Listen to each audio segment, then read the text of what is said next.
The presenting sponsor of Moon Tower Soccer is FVF Law. To find out what makes FVF a different kind of injury law firm, you can visit fvf.law. Hello, friends. Thanks for listening to Moon Tower Soccer. This week, we're going to cover the Austin FC news of the week. We'll answer some Patreon questions, and we have an interview with Travis Greenfield from Los Nerdes Verdes. My name's Landon Cottom, and I'm joined, as always, by Mr. Jeremiah Bentley. Hey, everybody. I'm Jeremiah Bentley. Landon, you drove by New York City Stadium last week, so I assume, or took a train by it. I assume you were in New York City recently. Is that correct?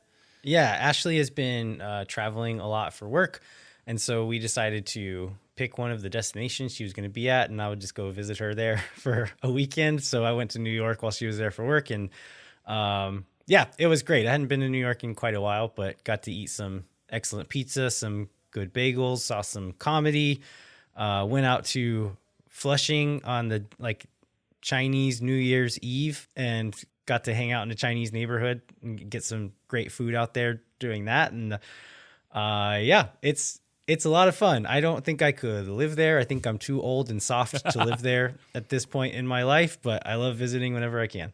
Yeah, I have this belief that New York's you should, in your 20s for 18 months or 2 years, live in New York. And then other than that, it's probably a great place to visit and not live. Yeah, I mean, I think there's if you're in a certain industry or have a specific set of goals or dreams, then New York is maybe a place you have to live. Otherwise, it just seems kind of hard. Well, go ahead. No. I was going to say, I didn't go to New York, but I went to Holdout Brewing last night. I saw the Murga do their awards thing. And oh, nice. And talk to them about practice. They just had their first big practice on Tuesday, and so there's a ton of people and a ton of energy, and that got me even more excited for the 2023 season. Was to at least see all those people again, see a big crowd of people who are say that they're going to kill it, and they're all very excited. That makes me all very excited about this upcoming season for Austin FC. Holdout Brewing is a place I love. Both their beer and their burgers are excellent. If you haven't had one of those, but going back to food for a second, I searched out excellent bagels and excellent pizza in New York City because those are things that they're known for, right? And I did find some excellent bagels and some excellent pizza. And when comparing, people say oh, you can't find good bagels outside of New York City. I think that's not true because I think it made me realize in Austin, we have access to some really good versions of those two things. I think the best of what is available in New York is better than what we have in Austin. But if you look at Home Slice Pizza is across the street from my office, and that pizza compared to just an average slice in New York blows the average slice out of the water. I think there's places in New York that are probably better, but and the same with the bagels. We go to Holy Bagel, which is close to our house, and I've heard there's a few other places in town that make excellent bagels too.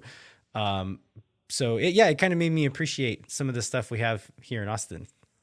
Yeah, so my bagel place, I haven't found a pizza place as close to me in North Austin that's like that, but River City Bagels is on Anderson Mill Road, and it's run by this grumpy guy who sounds kind of Russian, and it's very, it's a very authentic New York experience, and the bagels are really, really good. They're the best I've had in town. Well, we were the place we found in New York that we really loved was called Court Street Bagels, and the man was actually lovely. The guy who runs that shop, just the most New York dude you've ever seen, but also super friendly and just really joyful and kind of a guy you can just sit in the corner and watch him interact with customers and make your day better. So that was very refreshing as well. That's a very refreshing good. It's a good New York City story, which I don't know that everybody has necessarily. All right, should we jump into the Austin FC news, Jeremiah? Yeah, let's talk about news that you got on the side, I think, from last week about why there might not be a first-round CONCACAF Champions League match in Austin's future. Yeah, so we had, it was not a secret that there was a possibility that the Violet players, which is the team from Haiti that Austin was matched up with, might not be able to get visas to get into the U.S. to play in that leg of CCL. That happened to the Haitian team last year, and so we knew it was a possibility this year. I was able to talk to someone with very direct and reliable knowledge of the situation, saying that those players indeed had their visas denied. Like most of the team had their visas denied. So that has not been publicized anywhere yet, but it leads me to believe that just means that round is not going to happen. Seth Rao, whenever we had him on the show, was saying that he had been led to believe that if Violette were unable to get visas for the second leg, that the first leg would not happen.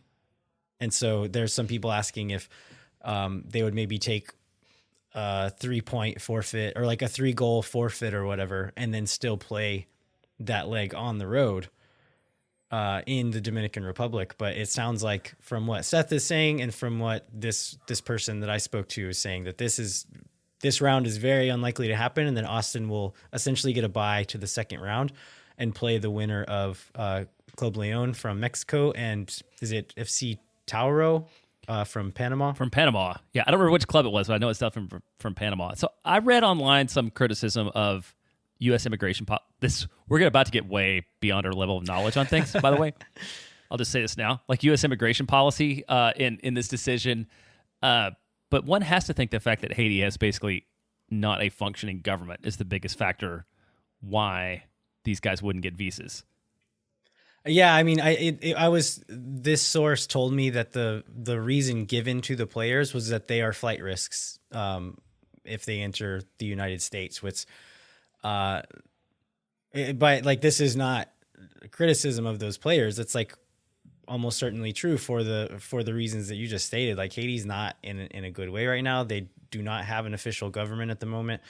And so, yeah, it is really unfortunate though, that like things like that are the reasons why they're not going to get to participate in this competition, that they earned their way into this competition and will not get to participate in it for reasons far beyond their control. And I think that's sad. Like, it's good from a strategic standpoint for Austin FC, just because in a game where they're already going to be playing a ton of games, to have 2 fewer matches to play at the beginning of the season, you can kind of save your legs and build up form for that second round. That'll be an advantage to Austin. But just looking at like the spirit of the game and kind of the human element of it, it's really sad that it's not going to happen. Yeah, it is. It's sad for those players to not get that opportunity. And I mean, it's just a sad situation overall, like in Haiti, like just in a general, every sense of the word, human situation for things to be the way they are. It's kind of awful. Yeah. So we'll wait and see official announcements of that from the club or from CONCACAF, wherever that will come from. But I would say at this point, do not buy tickets to the Dominican Republic to that first leg game, and don't hold your breath waiting for it to happen. Well, let's move on to something that we said we probably shouldn't do, but we also said we would do, and that is overanalyze a preseason match from tiny clips that we got to see of just goals and then sort of a live blog from the Philadelphia Union website. Because Austin played a match. When was that? Was that on Sunday? Saturday. On Saturday against the Philadelphia Union in Florida. Dropped it 3-2. We got to see some clips on the Austin side, just the goals. What did you think about it, Landon? You ready to like change your opinion on multiple players based upon performance in that one match? Yeah, I think we learned our lesson with Tomas Pochettino to read absolutely nothing into these games. I am not going to change my opinions on anything or expectations on anything, but I think there are a few things we can take away from it still. One of the things is the players that we saw in the clips or in photos of this game. So guys like Sal Mazzaferro and Valentin Noel both saw the field. We saw them in video clips and in photos on the field playing with guys who you would consider starters. And so I thought that was interesting to see. We're going to get into a bunch of listener questions later on, but we have some peppered in throughout the show. This one comes from Nicole Blair, who was number 32 with the assist on Valentin Noel's goal against Philadelphia. Number 32 was David Rodriguez. There's some internet sleuthing going on by the North End podcast, and I think We Are Austin TV was on it. But all of Austin FC's Twitter's finest were on the job, and finally figured out that it was David Rodriguez, who is a Austin FC 2 player. So apparently he got a run out at striker for a little bit and ended up getting the assist to Valentin Noel, who is one of the draft picks who is yet to be signed to a contract. And so that was interesting that those two connected for that goal. I think one of the more interesting things is guys we did not see footage of playing on the field. That list contains names like Emiliano Rigoni, Adam Lundqvist, CJ Fodre, Ocampo Chavez, and Jackson Walty. So some of these are more surprising than others. Do you think we should read into that part at all? Well, I guess which guys do you find more surprising than others? Like Rigoni and Lundqvist? I think Rigoni, Lundqvist, and Fodre. If Valentin Noel and Mazzaferro are getting a run out, you would think Fodre would as well. Yeah, I think that's probably true. No, I'm not going to read anything into that because I've made that mistake before. I don't know what they were doing. I don't know if Rigoni drew MLS Media Day duty, so maybe they gave him some extra time off. Yeah, that's true. For pulling that. Lundqvist is pretty new in town, so I don't know that I'm going to read a whole lot into what we saw to folks. And I did want to back that up. I think the North End Pod maybe managed to put together like both 11s. I know they managed to finally piece together a starting 11, so I wanted to congratulate them on being able to do that. But what do you think about who we didn't see? Yeah, I mean, I think another thing that's that should be kept in mind is that when you're rotating all these guys in and out, some of these guys may have seen 5 or 10 minutes and just didn't make it into a clip or into a photo. True. So I think that's possible. But yeah, it could be. I'm sure with it being so early in preseason that Dave Tinney and the high performance staff are monitoring guys like Rigoni and Lundqvist, especially like these guys who you would consider starting caliber or rotational caliber, who we didn't really see. Maybe he's seeing that their bodies aren't quite ready to put in game type effort. And so maybe he told Wolf like, hey, we need to sit these guys or play them very, very limited minutes. So again, even with that, I don't think we should read too much into it. I think, I think that part of it, if we go entire preseason and still aren't seeing some of them, or if we're getting into the first game and still aren't seeing them, I think that's when we can get concerned. But at this moment, yeah, I don't think you should think too much of it even. One player that we didn't see that I think maybe we should have some questions about is Moussa Djitte. And this is one of the Patreon questions we got was from Rick Bendez, and he says, any news about Djitte? Do we know anything about Moussa Djitte? He's not appeared in any team photos, any training photos, any camp photos, and was not in the game photos or footage. So do we know where he is? Well, this is where I saw reactions to photos, but not the actual photos. Like I believe that he's been training in Senegal recently, after training in Austin right during like December. So hopefully he's getting a extended offseason. Remember there was a deal last year where he like lost family members and like had a baby he didn't spend time with and all those kinds of things. So like my hope, and I think probably the most logical explanation about what's going on with Moussa Djitte is he's just getting a little more time off and not having a report back. At the same time, everyone else is. I can't imagine that the Giassi Zardes signing has somehow turned Moussa Djitte and his camp so off to the Austin FC project that he's like not coming back to Austin. But what do you read into not seeing him around?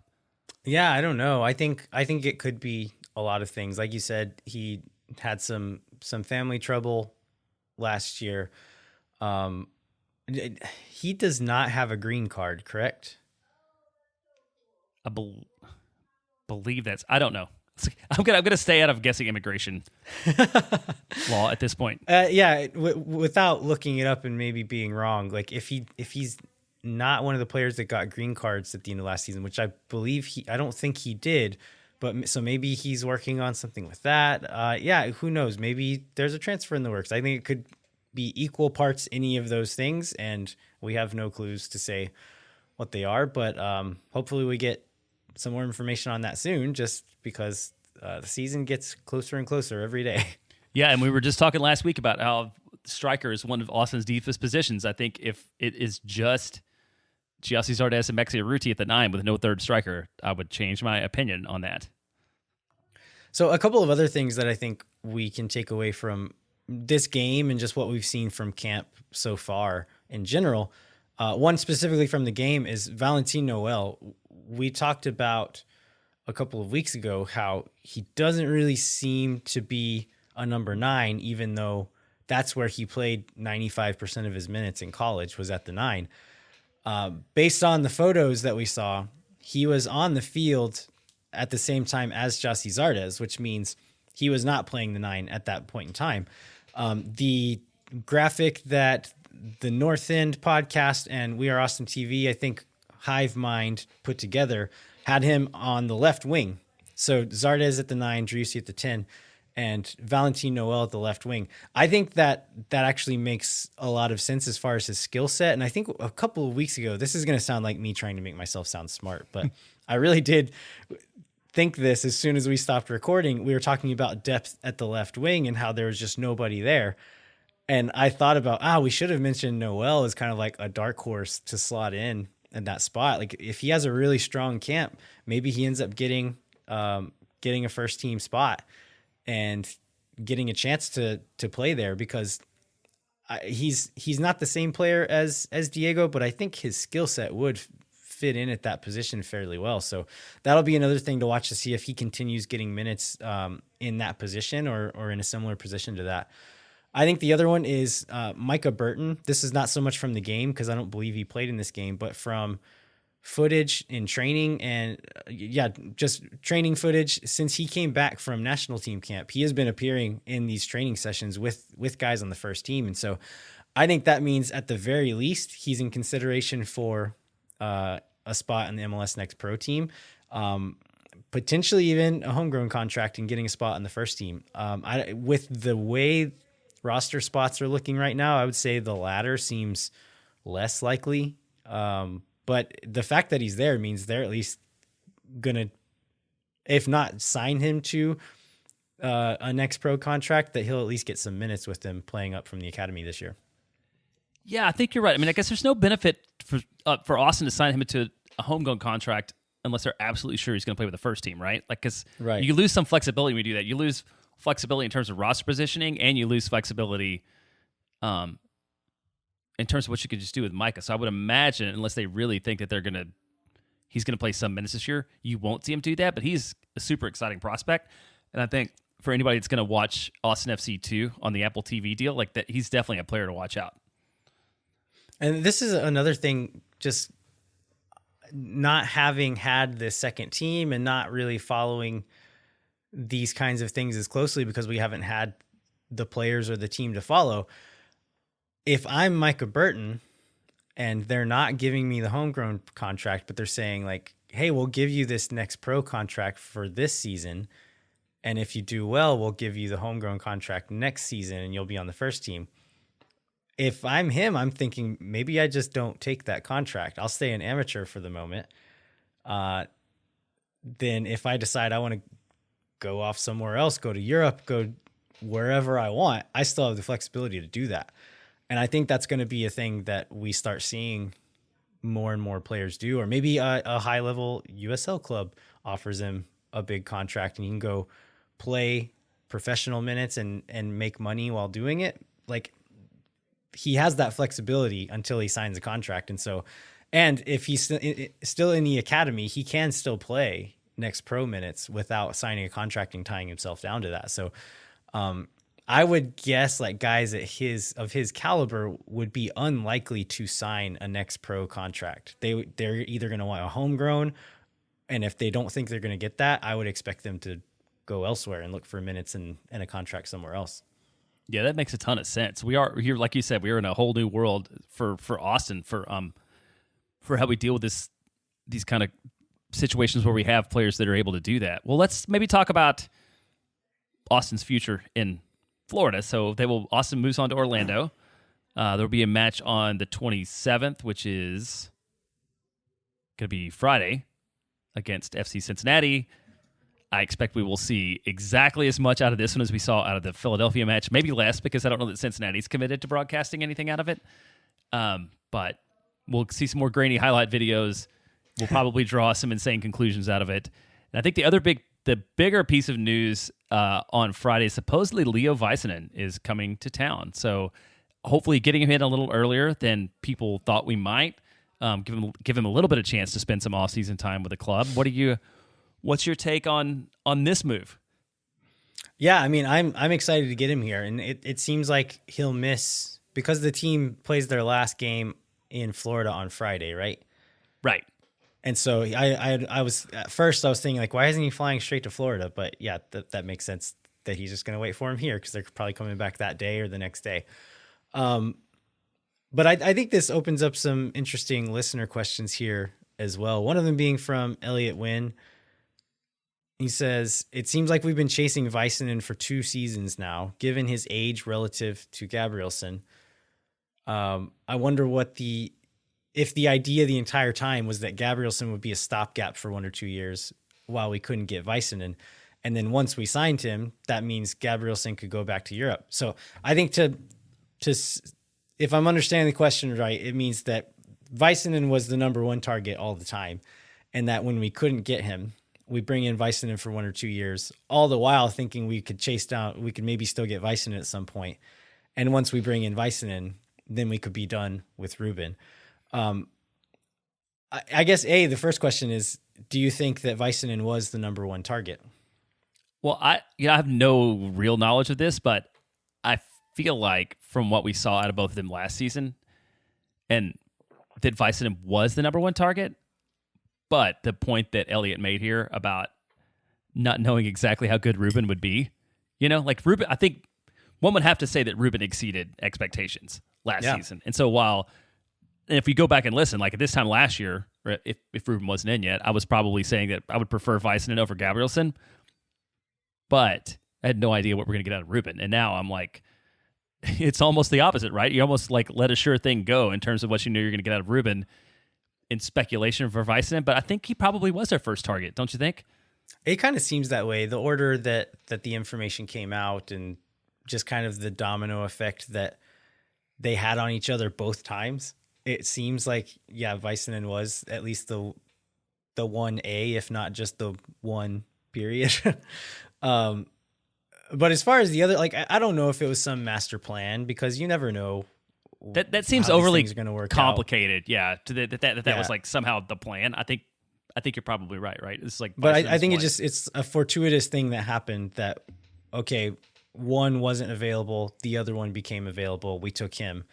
All of a sudden, the one that we got is no longer available, and luckily enough, the other one became available at that point as well. Or the dollar signs went up until he was available.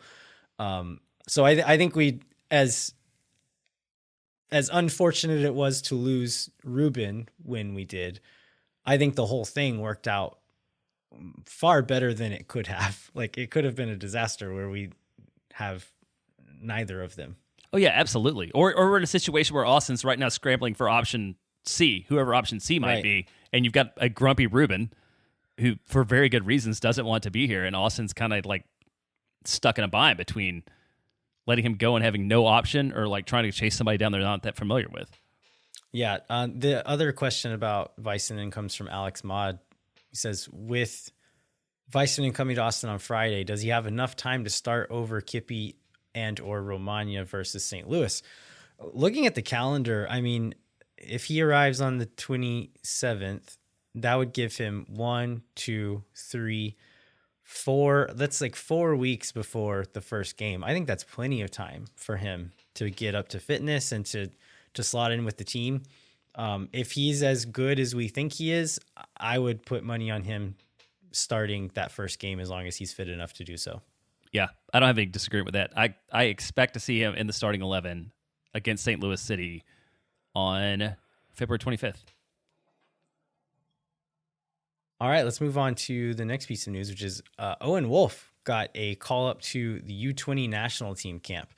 So worth mentioning, his older brother, Tyler, is also going to be in this camp. I missed that at first, but they're going to get to go to camp together. I hadn't seen that. That's very sweet. You think they'll be roommates? I mean, you would guess so. I don't know how it works, but you would imagine so.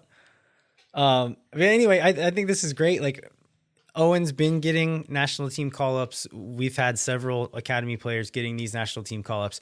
I think this one is especially meaningful because they're preparing for that U20 World Cup that is taking place in May, I believe. So this call-up means something. Like, it's not just a speculative, like, bring this guy and see how it is. They're trying to narrow down their final roster for that competition.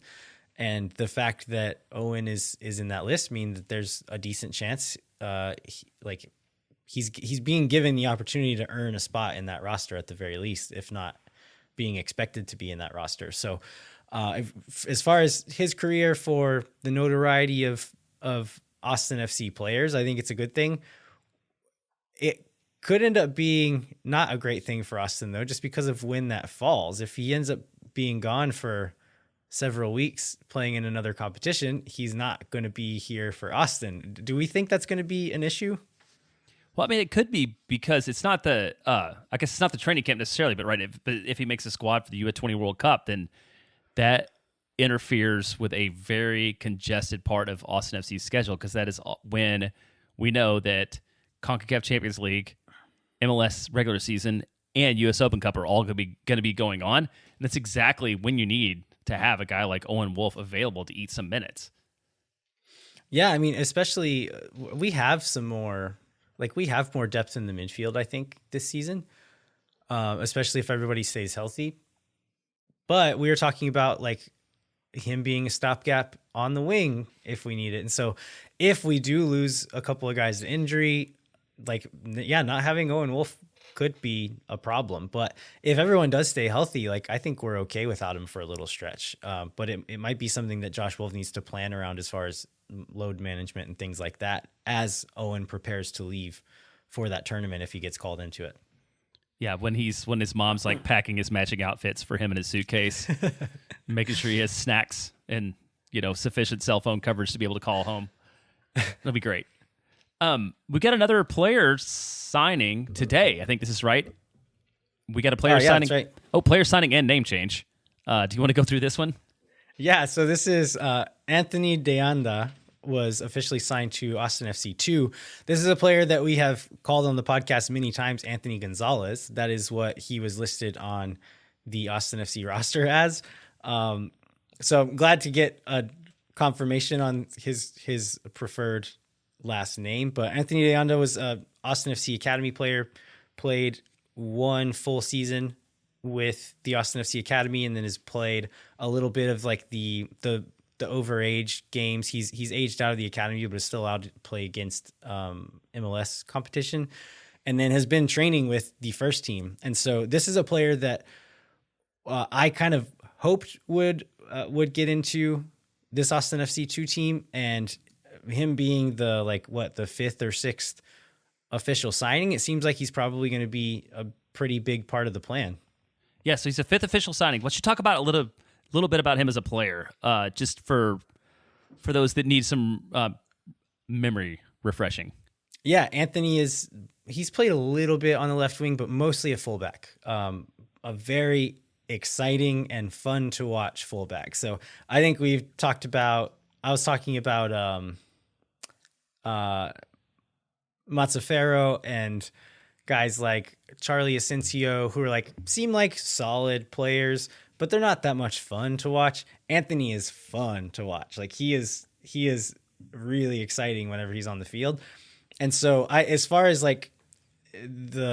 looking at academy prospects and what their ceilings are, I think there's some other guys who, if I were to place a bet on how far they can go, I might pick one of these other guys ahead of him. But as far as guys I want to watch play, Anthony is high on that list. He's a lot of fun. So yeah, I'm hoping he gets some minutes and can put on a show for us with this Austin FC 2 team.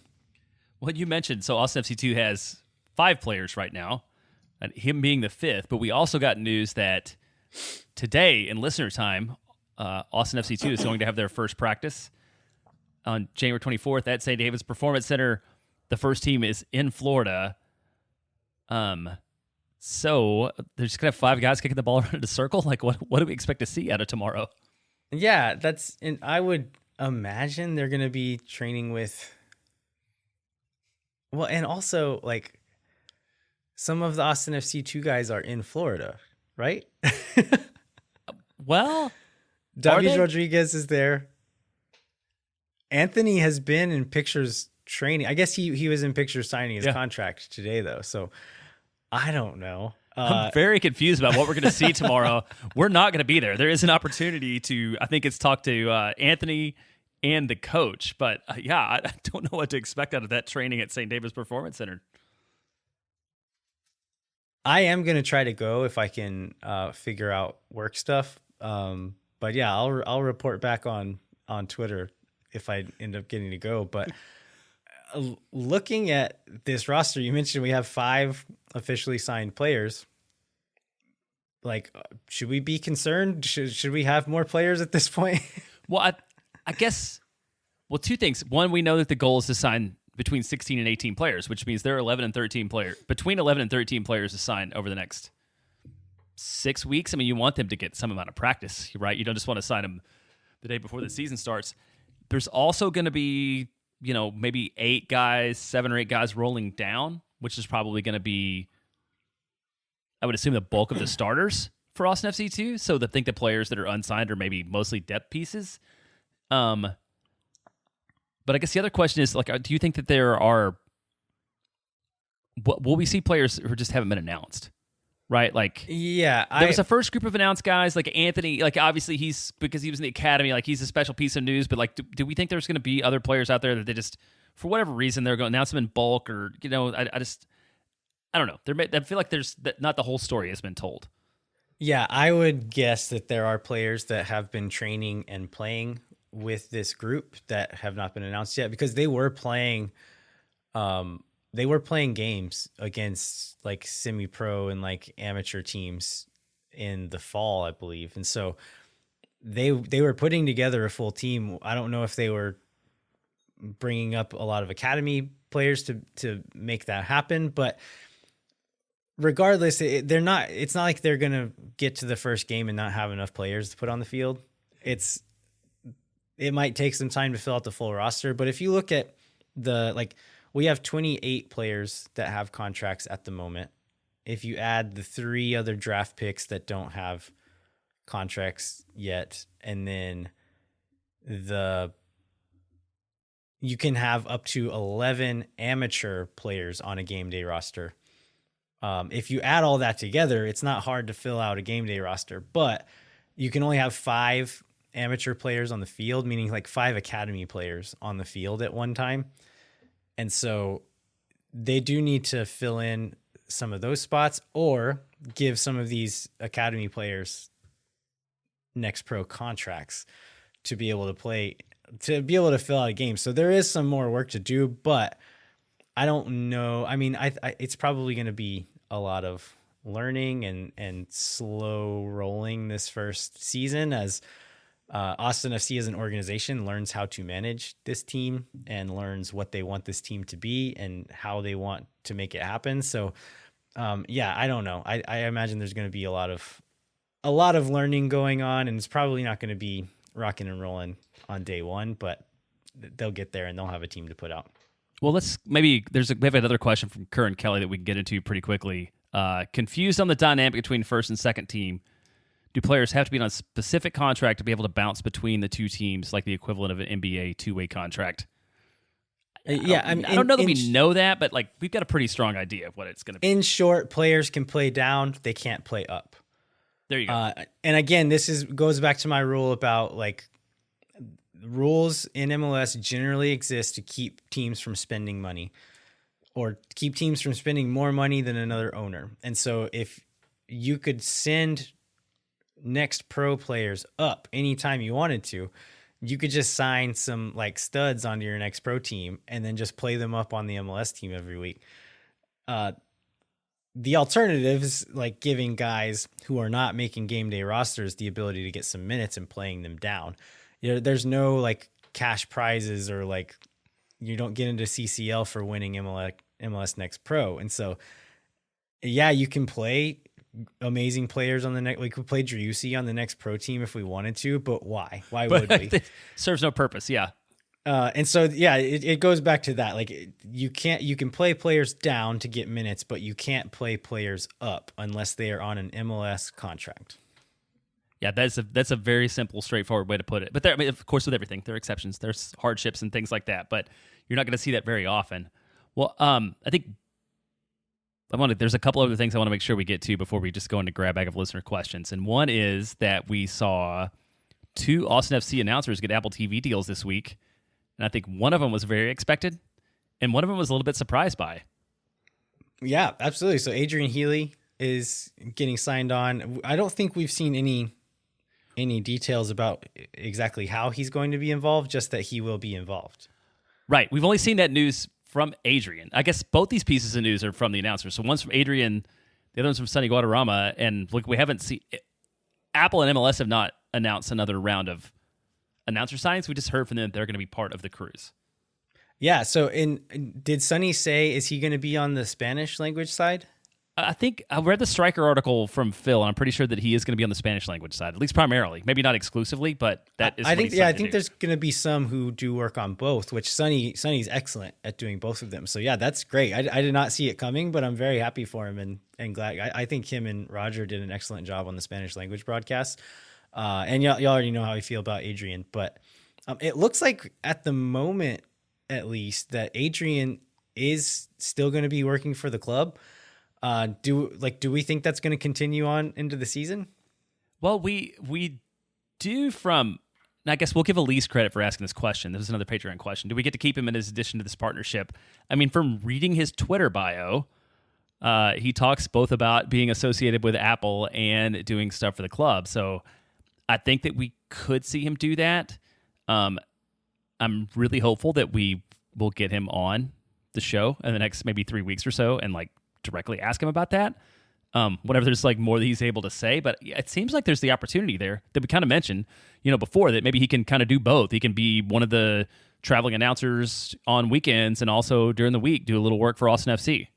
Yeah, well, in Elise's question, she says that she saw him or heard him covering the Barcelona game over the weekend. And so he is already doing work for Austin FC and doing some work for ESPN at times. And so the fact that he can do both of those jobs now would make you think that he could still do both. And I don't know that Apple would have any problem with that.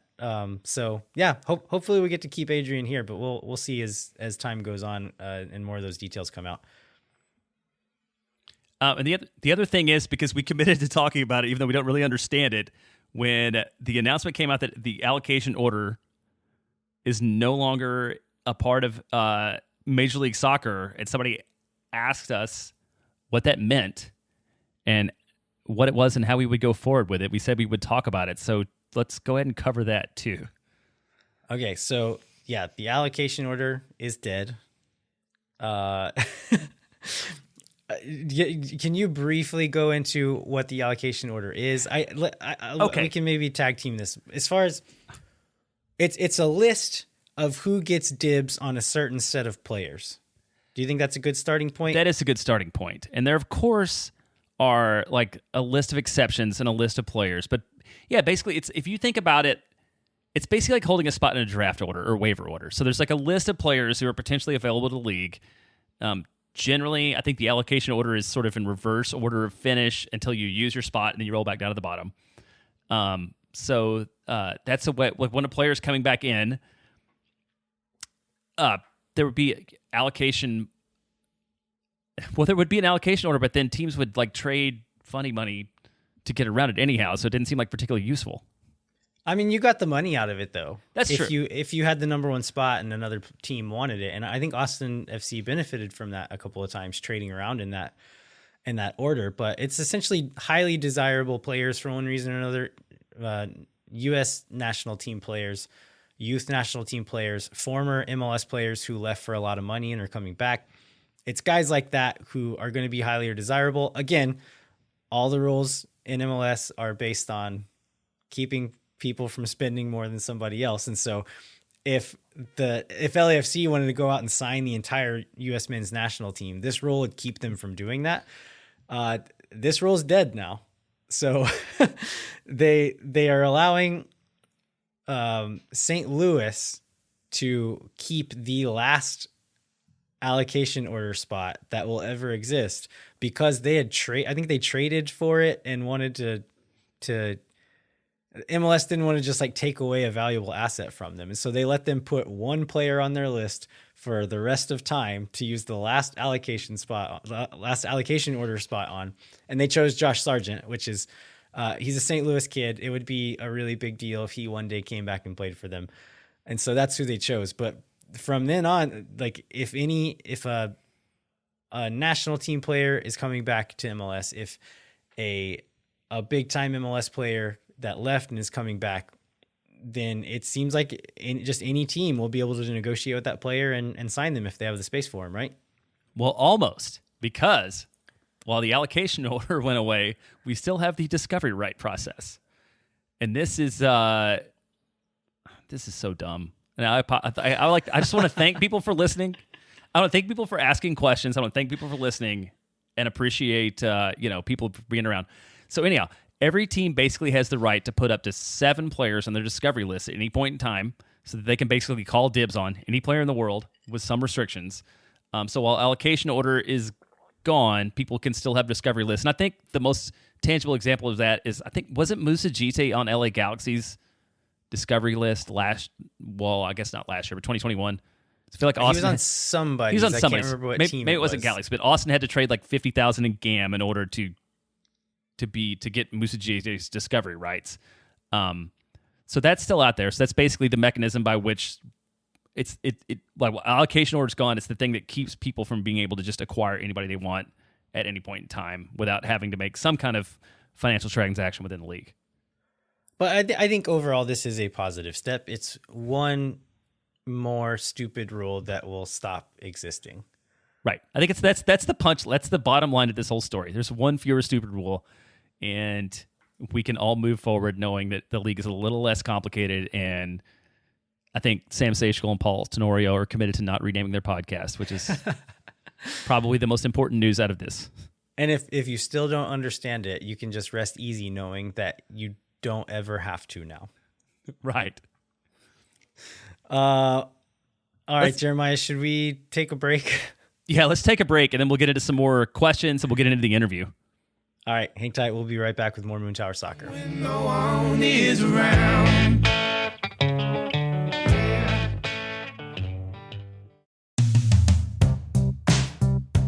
Moon Tower Soccer is brought to you by Sage Wilson Property Group. If you or someone you know are in need of Sage real estate advice in Austin, talk to our friends at Sage Wilson Property Group. You can find Sage Wilson Property Group at sagewilson.com. And as always, Moon Tower Soccer is brought to you by our friends at FVF Law, the official injury lawyers of Austin FC. FVF is a different kind of personal injury law firm dedicated to community, transparency, and client education. You can go to fvf.law and find out what makes FVF a different kind of injury law firm and why understanding your legal options can dramatically change the outcome of a case. Once again, that's fvf.law. All right, we are back. We have a lot of Patreon questions to get through. We're going to try to... I think we can answer them all. Do you think we can do it, Jeremiah? I think we can. We can do it. Let's go for it. Okay, we're going to go fast, though. This one is from Alex Rubio. He says this question is for both Moon Tower and Swoon Tower. Alex says, Ruben and Felipe contributed a lot to the dynamic and culture of Austin FC, from being a dad to spiciness. Who do you think of the old roster that will fill in those gaps, and who of the new players will fill in those gaps? So I have, I guess for like the easy one is new guys coming in to fill in the gaps. Jossie Zardes has the dad vibes filled in easily. Like he's as dad as they come, it seems. Yeah, there's no doubt about that. And I think for the old, I think you can just kind of look at this group of like the boys together at Universal here, hanging out together, and just see it's the whole basically South American crew plus Jean, right? That's kind of holds that like Mate con Vos and like the sort of the team vibe that and chemistry that they can bring together. And I really think when you look at Felipe's housing from the sideline, I think that Mexi Urruti can fill that spot, right? When you need a guy that's like warming up Yeah.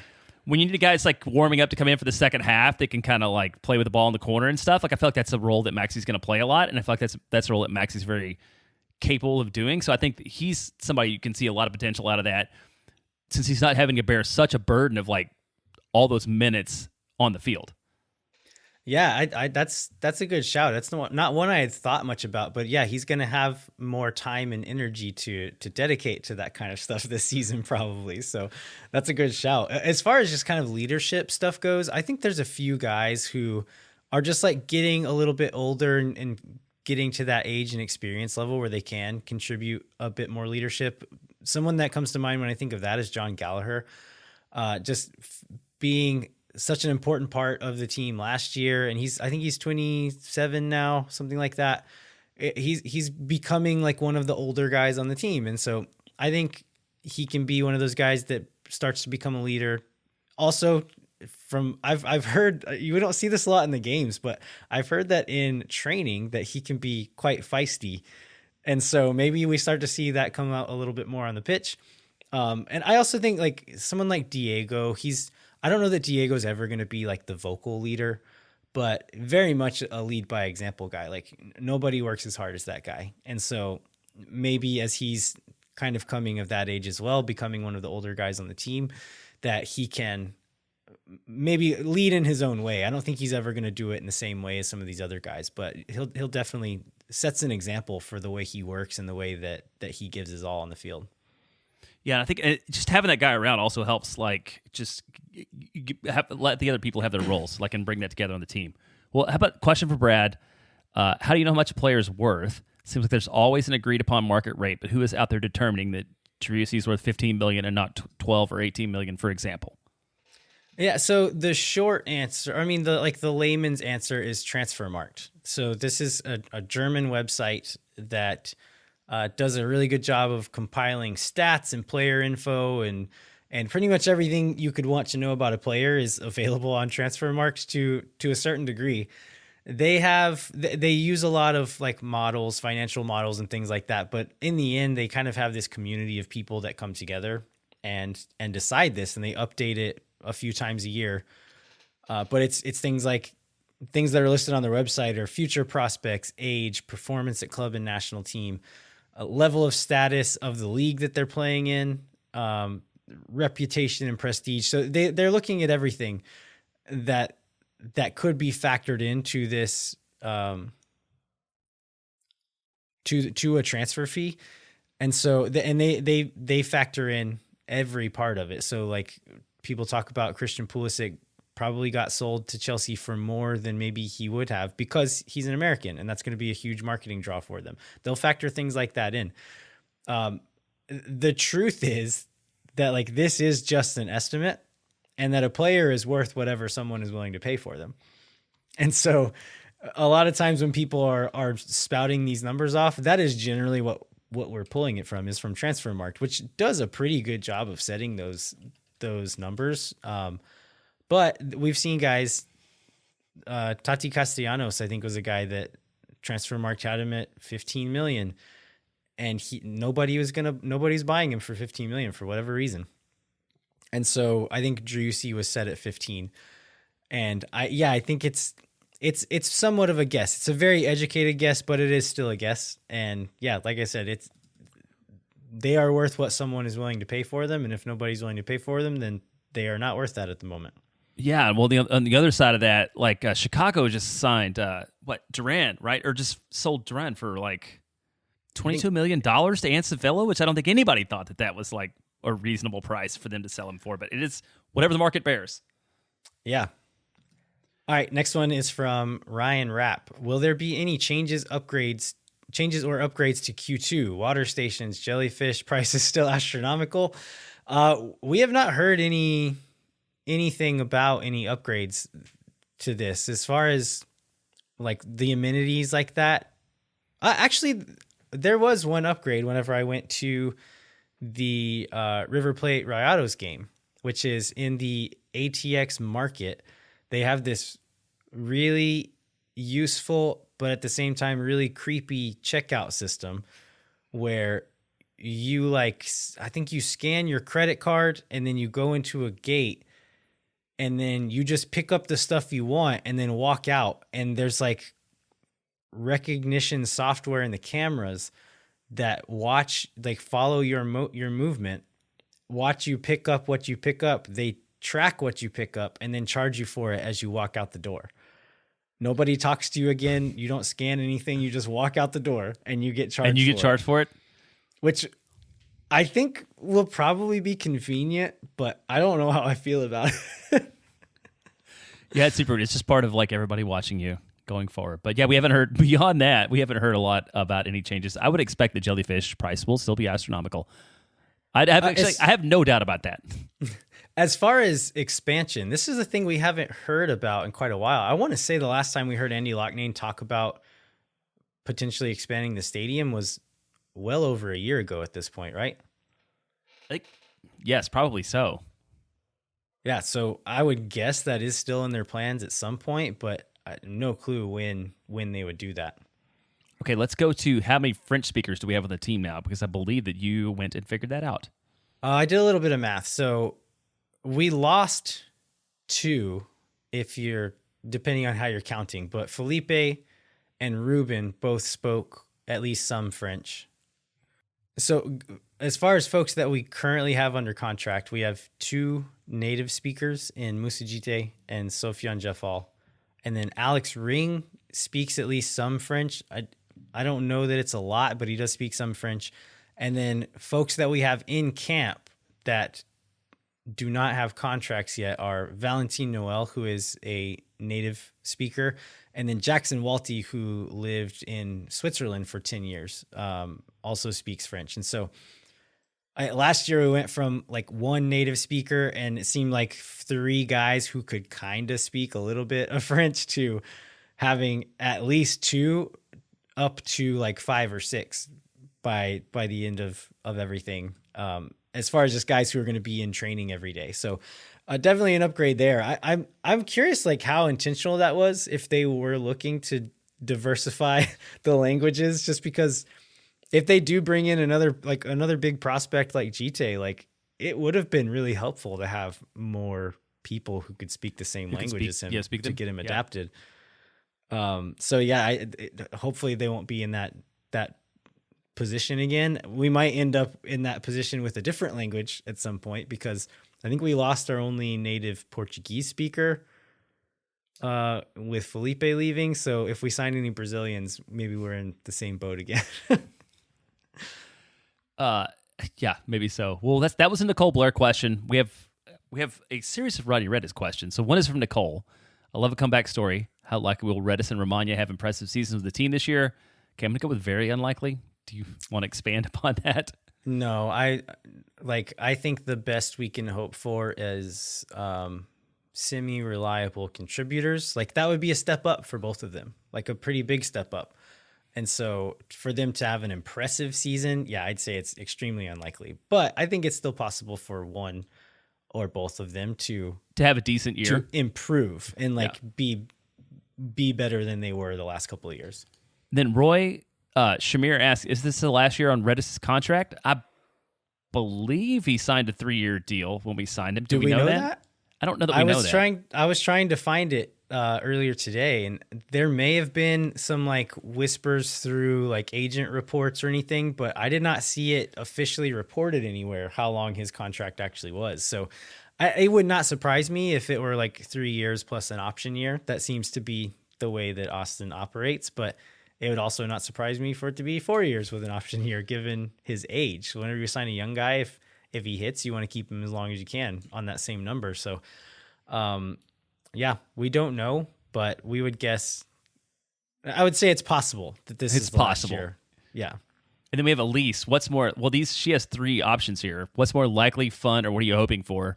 Redemption arc for Roddy Redis, the year of Teen Wolf, including first goal with required Helling celebration, and trophies. Pick one, anyone. I don't care. So let's go with, okay, there are 3 choices here. Which one is likely? Which one is fun?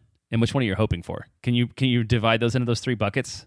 Oh man, on the fly. If not, we can go another way. I would say the most likely option is the year of Teen Wolf. I don't think it's way out of the realm of possibility for Owen to have like a huge step up and really make some contributions as a rotational player in the Austin FC midfield. I think the most fun one would be Rodney Redes. If Rodney Redes just like tore it up this year, it would be Austin FC Twitter would be like the best thing in the world. Absolutely.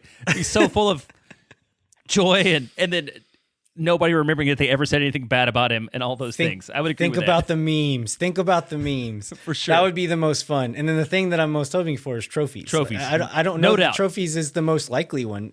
We have several opportunities. I think we have 4 different opportunities for trophies.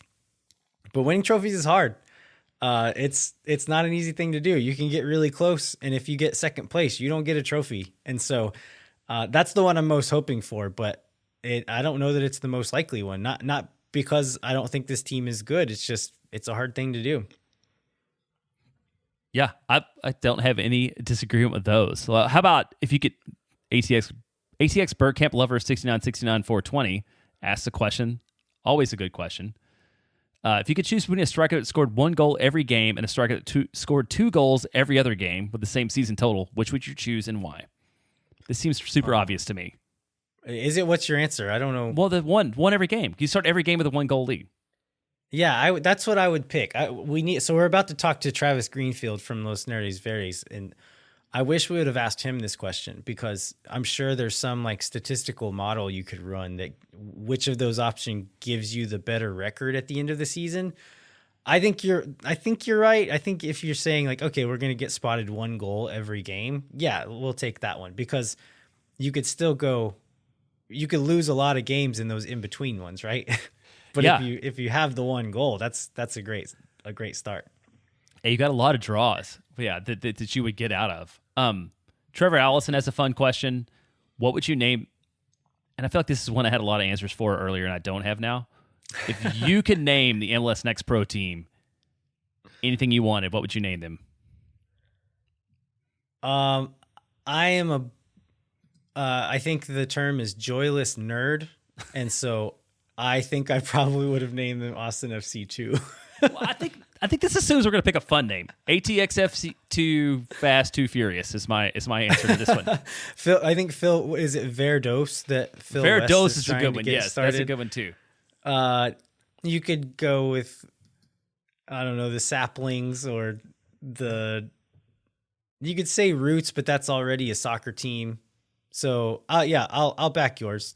ATXFC 2 Fast 2 Furious. All right, and let's. I want to go to these 2 Alex questions. We've got a lot of good questions, and some of these we can save for next week because they're like deeper discussion roster questions. And I'm just trying we're getting through the fun and dumb ones at this point. Alex is Nashville's getting a Johnny Cash kit this year. Seattle's getting a Bruce Lee one. Are there any Austin icons that could be the basis for the kit other than Willie Nelson? I mean, so he also says that Nashville also claims Willie Nelson, which I think is unfair because I disagree with that.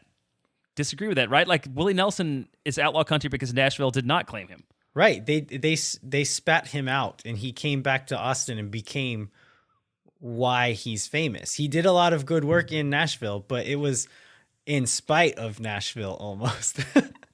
And so he wasn't Willie until he came back to Austin. And so, yeah, I think Nashville is off base when they claim him. But I think you could go with lesser known ones, and ones that I would be less into is Stevie Ray Vaughan. I think one that would be a lot of fun is Daniel Johnston. That one would be cool, doing like a Jeremiah the Innocent themed kit. That would be cool. Los Verdes has already kind of done that and kind of like laid that possibility with like the link between the Austin FC community and that organization. So it's not such a stretch.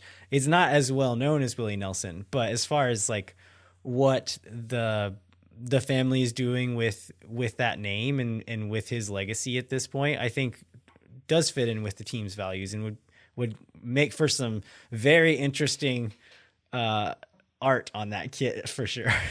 Yeah, I love that. And he was such an interesting artist. I think the other, since it says icons could be based, I'm going to go beyond people and say, like, there's a bat kit out there somewhere at some point, I feel like. I mean, we're all happy that we're not like the Austin Soccer Bats, I think, in terms of like a team name or a mascot even. But I think there's like, you could do a cool like bat design third kit at some point that would mean a lot to Austin.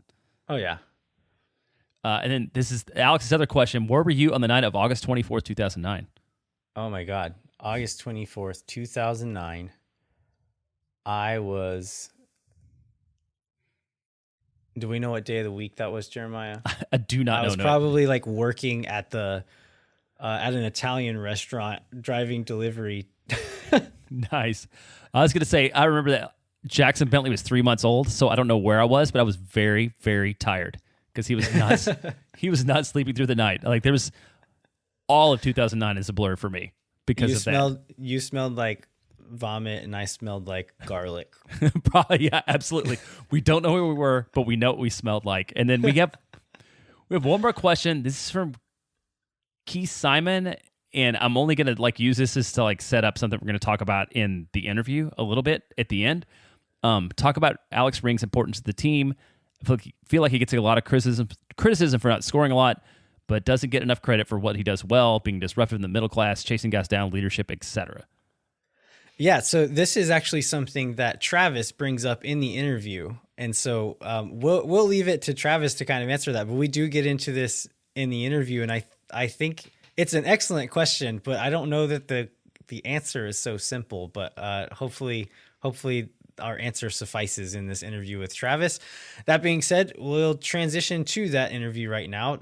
Travis is part of Los Nerdes Verdes. You've probably seen their graphics on Twitter and Instagram, but they do a lot of great stuff, and we're excited to get Travis on to talk about their work. Well, you don't need words to tell me things that drive me wild, right out of my brain. Well, you don't say yeah. All right, we are thrilled to be joined by Travis Greenfield of Los Verdes Nerdes. You can find them on Twitter and Instagram, posting interesting and insightful data visualizations about Austin FC and MLS. Travis, thanks for joining us, man. Yeah, of course. Really excited to be here. Me and Aaron, a buddy of mine who does Los Nerdes Verdes with me. We've been listening for a long time and pumped for the upcoming season. So happy to sit down with you. So tell us about Los Nerdes Verdes and why you started it and how you got interested in doing stuff like this.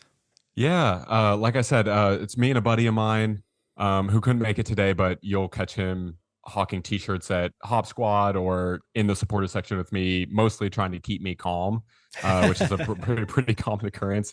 In prep for this, we were talking about how we started, and there is some debate on whether the punny name came first or whether it was kind of like our love of sports analytics, and we couldn't land on an answer. It is a name. It is a name worth starting a thing around. Yeah, it's a very good name. We get as much as I like the actual work that we do, the compliments that we get the most are we like the name and we like the logo, which we will take both of those. But yeah, I mean, we grew up playing soccer together. We've been waiting for a professional team in Austin for a long time. And we're both big fans of sports analytics, both like in and outside of soccer. So after the team was announced, we kind of both just looked at each other and said, like, why couldn't we be the ones who are talking about this and doing these visualizations? And after almost 2 years, here we are. I think our first visualization was the first Seattle game of the first season, and we've been growing ever since. So you guys, you said you grew up playing. So you're both Austin guys then? Yeah, Austin area. I think it'll probably get me in trouble depending on how much I try to claim my Austin heritage. We grew up in Georgetown, so not that far up the road, but we've both been here since college. So yeah, we're Austin guys through and through. Yeah. So like, let's just talk about when did you find out the team was coming and how exciting was that then? Like growing up around this sport and this region that didn't have a professional team. Yeah, I mean, we're one of those people that you will catch like in the early mornings at, Haymaker or whatever it may be, like watching the Premier League at 8, 9 in the morning, way too early to be eating the heavy food and drinking beer. And it was around that time, we started getting approached by some of the potential supporter groups. We're like, oh wow, this thing is actually serious. And then to be honest, it was listening to y'all, hearing the developments, and then finally getting that like the final word and the trigger being pulled, and just getting the updates. Every time I think it felt a little bit more surreal than the last. Like, oh, okay, we're actually getting a named coach. Like this is a real thing. We're hearing players. Here's the stadium. And then it didn't really feel real. I think until we went to our first game. So jumping into the work that you guys do, data visualizations are a thing that I am extremely grateful for. Whenever I think too hard about numbers for any extended period of time, I start to get a little bit lightheaded and I end up not understanding anything that I'm looking at. And so having them displayed in a graphic manner is extremely helpful for me. So I really appreciate what you guys do and really enjoy looking at your work.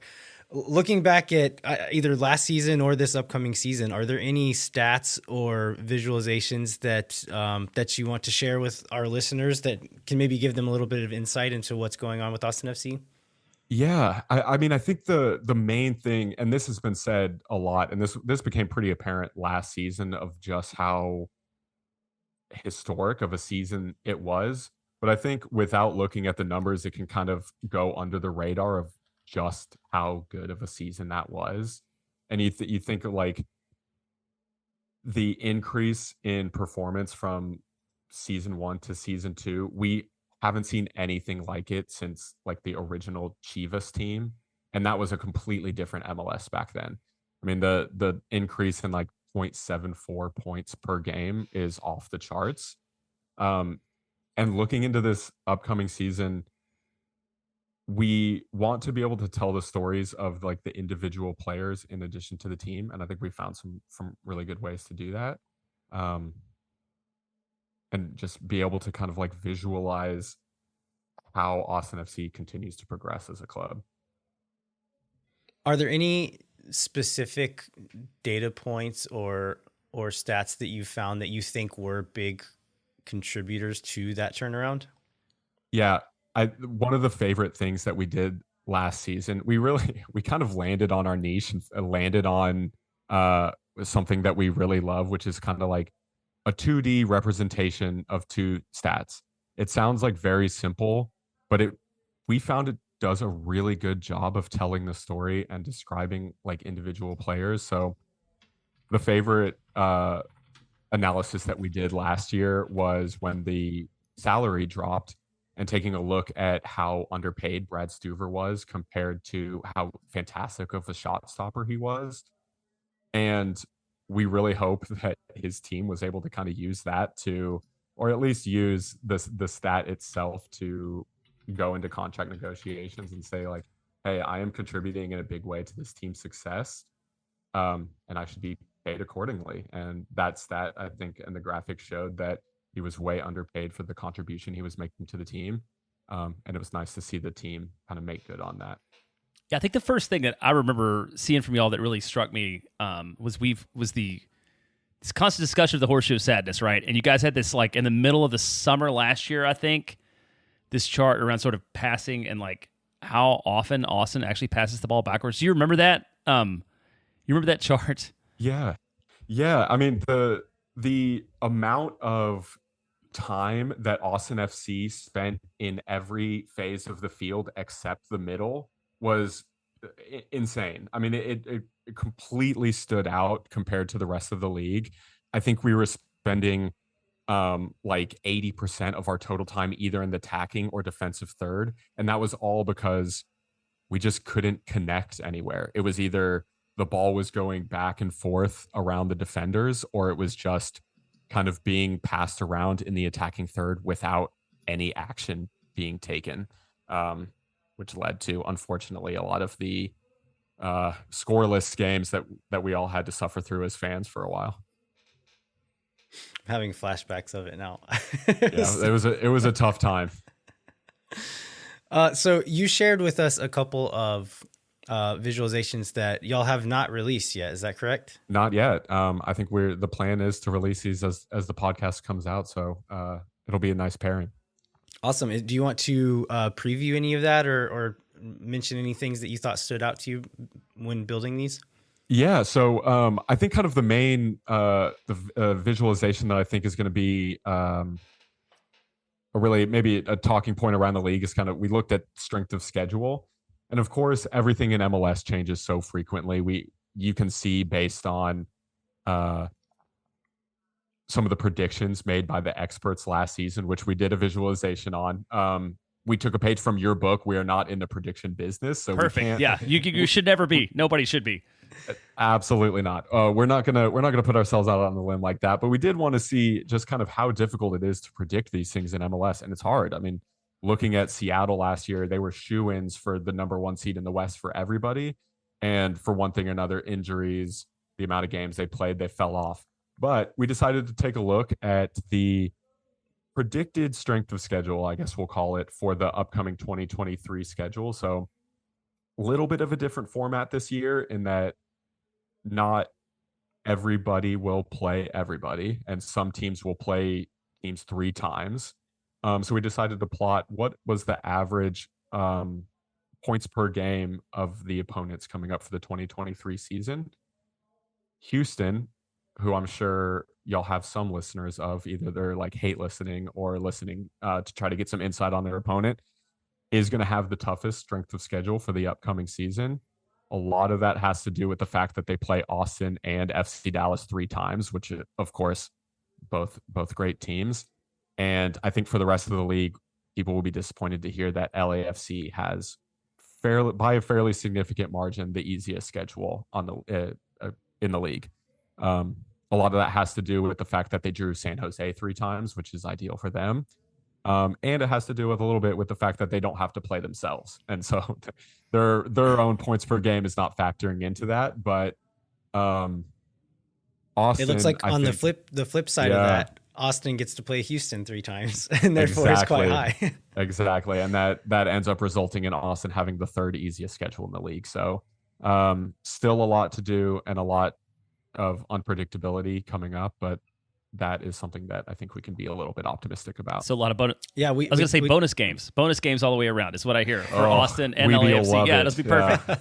I hope he doesn't see this.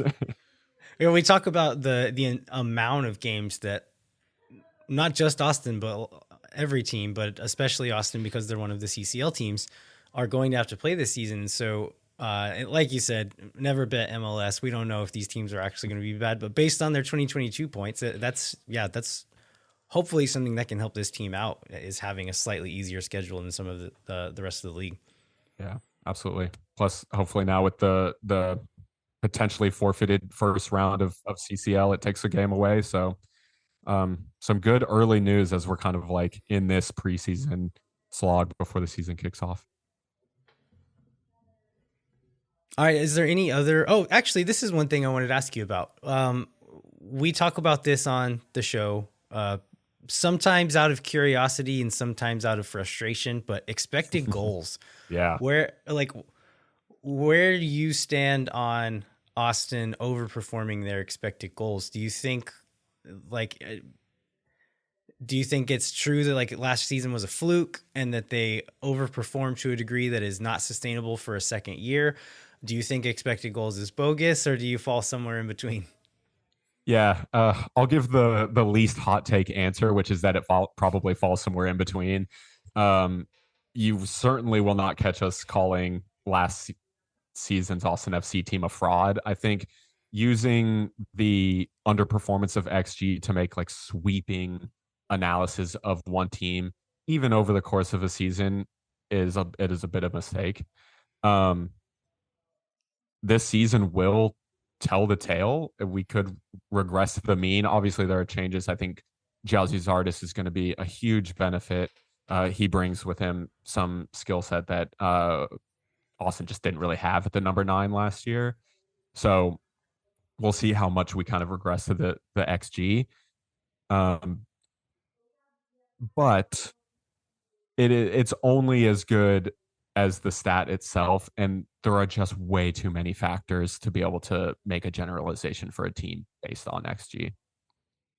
Yeah, and I think the point is that like XG is not actually a stat. It's a predictive model Yes. or somewhat. And so I think there's something to be said to say like it's not sustainable like over a long period of time. But I think the thing that frustrated me so much is we were at the end of the season in the playoffs and people were saying, no, Austin's not good because this is unsustainable. Like, no, it was 34 sustainable. They matches, did yeah.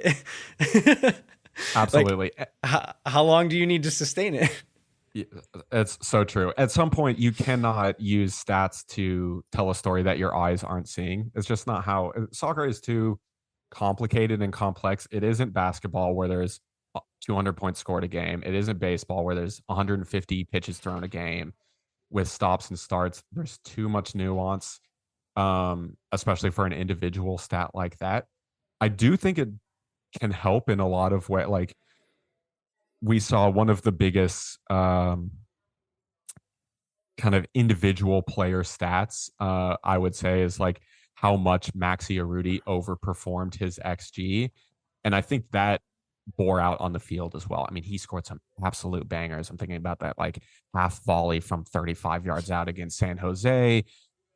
So just looking at the amount of goals he scored doesn't necessarily tell you the whole story of what he was contributing to the team. So looking at that and saying, wow, Maxi scored these incredible goals. He was such a contributor to the team. But in reality, we could possibly upgrade at the number 9 still. So bringing in Giazzi Zardes, looking at how much he should improve on the total contributions to the team, how much he's getting into dangerous areas, all of those things are going to improve his XG. And so I think it's just as likely that the XG will improve to catch up to the total goals scored than goals will regress to what the XG scored showed last year. Yeah, Justy Zardes is like he's the analyst striker, right? Like Yeah. he like is not known as a masterful finisher, but he does the other things right. He gets good chances. He gets chances close to the goal, and yeah, I think it's a little bit of the opposite of what we had last season. So I'm excited to see what he can do, and it sounds like you guys are too, right? Yes, and the stat, I think, if you're going to look at it like an expected stat, XG is great. It has its purposes. I really like expected assists because one of the great things that it does is it takes out the component of the player that you're passing to. Like, of course, sometimes the player that you're passing to, no matter how great of a position you put them in, is just not going to put the ball in the back of the net. But a stat that's really great at measuring how good of a position you put them in is expected assists, and Maxi's was quite low last year. We just didn't have a lot of connection in and around the box from that number 9 point of view, and that's something Giazzi does really well. He's a much better passer in those tight areas. He will draw opponents away from people like Driussi. Really looking forward to seeing the impact that he has this year. Are there any other either player or team stats that you wanted to highlight before we let you go?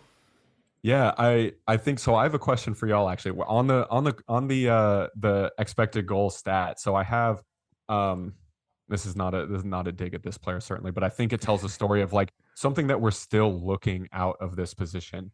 So one measurement is goals minus XG. So essentially how many goals either above or below the goals that the model expected you to score. Who do you think on Austin FC accumulated the lowest G minus XG?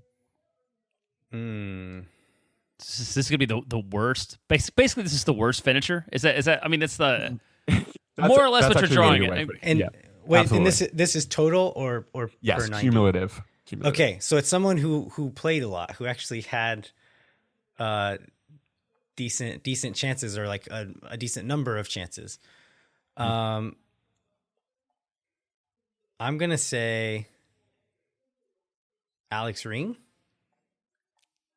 That was the only guess I had. So like now I'm gonna have to adjust and say Ethan Finley. I'm going to give y'all both credit for that. It was Alex Ring. And I think that is really interesting because Alex Ring is a fantastic player. I think he catches some grief from the fan base, maybe a little bit more than he deserved, especially when Austin wasn't looking great. But I think there is a question of like, what does Josh Wolf and this team want out of the midfield? Do we want somebody who's going to be kind of like crashing the box and putting these balls away, or do we want somebody who's more of a facilitator? So I'm interested in seeing some of the ways that Wolf is able to kind of play around with this midfield shape, or with the likes of Jafal. Like, who are we bringing in personnel wise? I'm wondering if we're going to see more goal contributions from the midfield this year.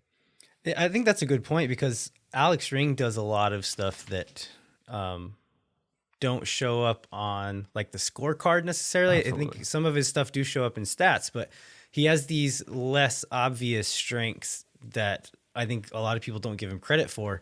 But at the same time, it would be very valuable if we could make some tweaks or put him in better positions, or maybe put him in a different position to allow someone else to be in that position to get those chances and get more goals out of the midfield. So yeah, that will be something interesting to see if Wolf can make those tweaks and get those additions without breaking what was going right last year at the same time.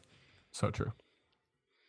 All right. Well, Travis, thank you so much for joining us. Where can folks find you and Los Nerdes Verdes? Yeah, we are at Los Nerdes Verdes on both Instagram and Twitter. Feel free to give us a follow there. One thing we really want to do this year is talk more about stats in the middle of the game to give some contextual stuff. So give us a follow on Twitter. That's where we do most of our stuff. All right. Well, thanks so much for joining us. We look forward to seeing you at Hop Squad or at a game sometime this season. All right, thanks, man. Thanks, y'all.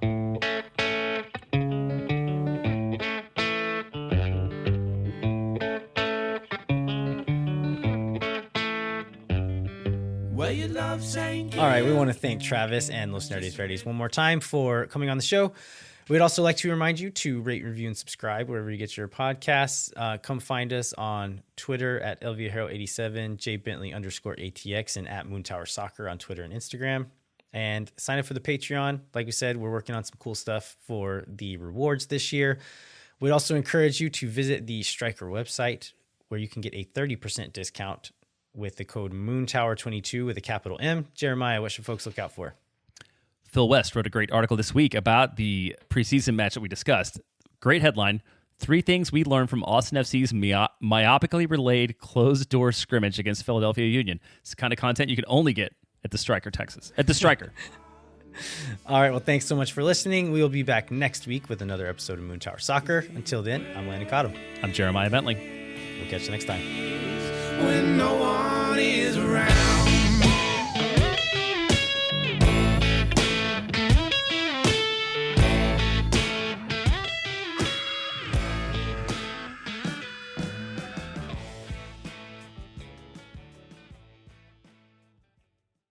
Thank for nothing, see you never. La gente. Oh my God.